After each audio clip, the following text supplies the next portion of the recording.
Dzień dobry Państwu, nazywam się Witold Zamorski, reprezentuję firmę Solvit.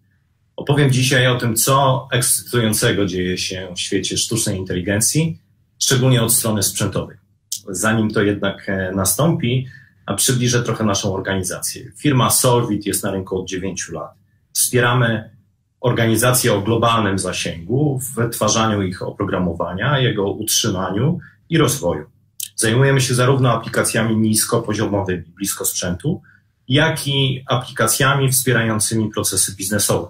Obecnie zatrudniamy około 300 inżynierów, a od paru lat wykorzystujemy nasze doświadczenia również w tworzeniu naszych własnych produktów i usług. Jesteśmy dojrzałą organizacją, certyfikowaną w zakresie zarządzania bezpieczeństwem informacji i ciągłości biznesu, zarządzania procesami krytycznymi. Jesteśmy jednym z 2 platynowych partnerów ISTQB. To organizacja zajmująca się standaryzacją procesów utrzymania jakości oprogramowania. Nasze kompetencje i nasze umiejętności są potwierdzone przez rzesze klientów i naszych partnerów, wśród nich 3 największych dostawców usług chmury publicznej w Polsce. Ja jestem odpowiedzialny za część Solvitu nazwaną Cloud and AI. O chmurze może opowiem innym razem, natomiast na potrzeby tej prezentacji za każdym razem, kiedy będę mówił o sztucznej inteligencji, będę miał na myśli algorytmy oparte o uczone, wielowarstwowe sieci neuronowe wykorzystywane do przetwarzania obrazu i dźwięku, ale na tej prezentacji skupimy się na obrazie. Algorytmy te od lat niezmiennie pobudzają wyobraźnię i są fascynujące od tak zwanej kuchni. Natomiast dzisiaj będę chciał obronić tezę, że są również niezmiernie praktyczne. Jeśli już tak się nie stało, to powinny trafić za chwilę do kanonu podstawowych narzędzi wykorzystywanych przez programistów. Tak jak to dzieje się w naszej firmie, gdzie wykorzystujemy je na przykład przy automatyzacji procesów biznesowych. I teraz po raz pierwszy odniosę się bezpośrednio do slajdu. Patrzymy na historyczne wyniki konkursu organizowanego przez Uniwersytet Stanforda. W konkursie tym algorytmy komputerowe ścigają się o to, który z nich popełni mniej błędów, rozpoznając, czy na danym obrazku jest na przykład żaba czy samochód.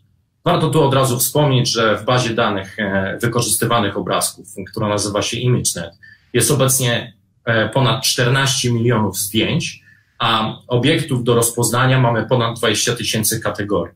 Uniwersytet Stanforda rękami swoich studentów wykonał olbrzymią pracę po to, żeby dać nam pewną wartość odniesienia. Studenci ci tygodniami próbowali ręcznie klasyfikować te obrazy i dzięki temu wiemy, że przeciętny student, czyli można powiedzieć człowiek, myli się około 5 razy na każde 100 rozpoznawanych obrazków.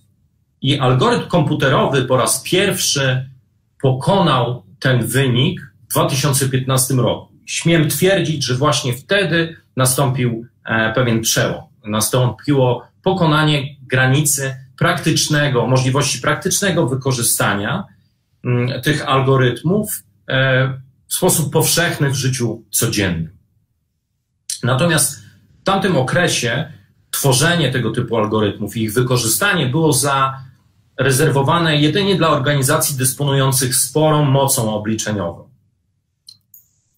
I teraz zaczęło się to zmieniać. Początkowo okazało się, że świetne do wykorzystania algorytmów opartych o sieci neuronowe nadają się karty graficzne, jednak są one prądożerne i są relatywnie drogie, bo świetnie również nadają się na przykład do kopania bitcoinów czy grania w gry komputerowe. Natomiast obecnie mamy na rynku dostępne dedykowane układy z salonu, procesory o bardzo wąskiej specjalizacji, które zajmują się akceleracją obliczeń na sieciach neuronowych dedykowanych właśnie do przetwarzania obrazu. I tak wąsko postawiony cel czy zadanie pozwala tym procesorom osiągać niesamowite wyniki. Pozwalają one na przetwarzanie w czasie rzeczywistym strumieni wideo wysokiej rozdzielczości z dokładnością nieodbiegającą od tej, z którą mamy do czynienia przy rozwiązaniach serwerowych.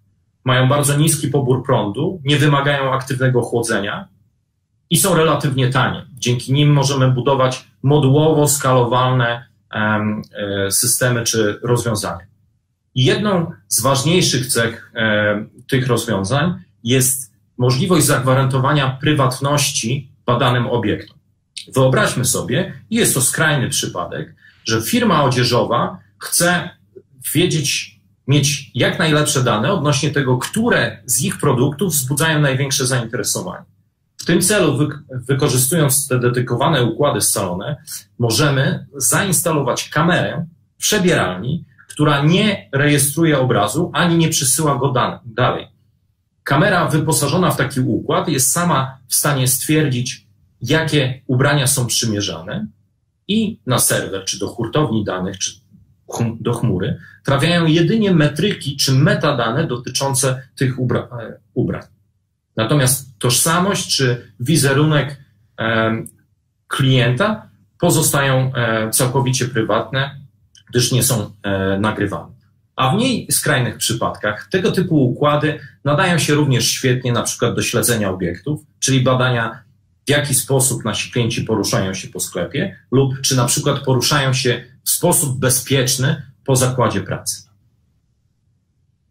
Firma Huawei swoim produktem z serii Atlas oferuje rozwiązanie, które obecnie nie mają na rynku sobie równych, jeśli chodzi o moc obliczeniową. W pudełku rozmiaru połowy przeciętnego telefonu komórkowego mieści się moc obliczeniowa potrzebna do tego, żeby przetwarzać do 16 strumieni wideo w czasie rzeczywistym, strumieni wysokiej rozdzielczości. A wszystko to bez konieczności zastosowania aktywnego chłodzenia, nawet w temperaturach otoczenia dochodzących do 70 stopni Celsjusza. Jest to jedyne rozwiązanie sprawdzone na masowym rynku. Jest to produkt gotowy do użycia, co jest również pewnym wyróżnikiem spośród wszystkich innych rozwiązań tego typu dostępnych na rynku. Mam nadzieję, że udało mi się przekonać Państwa, że jest to ekscytujący czas i podzielić troszeczkę moim entuzjazmem. Dziękuję bardzo za uwagę i zapraszam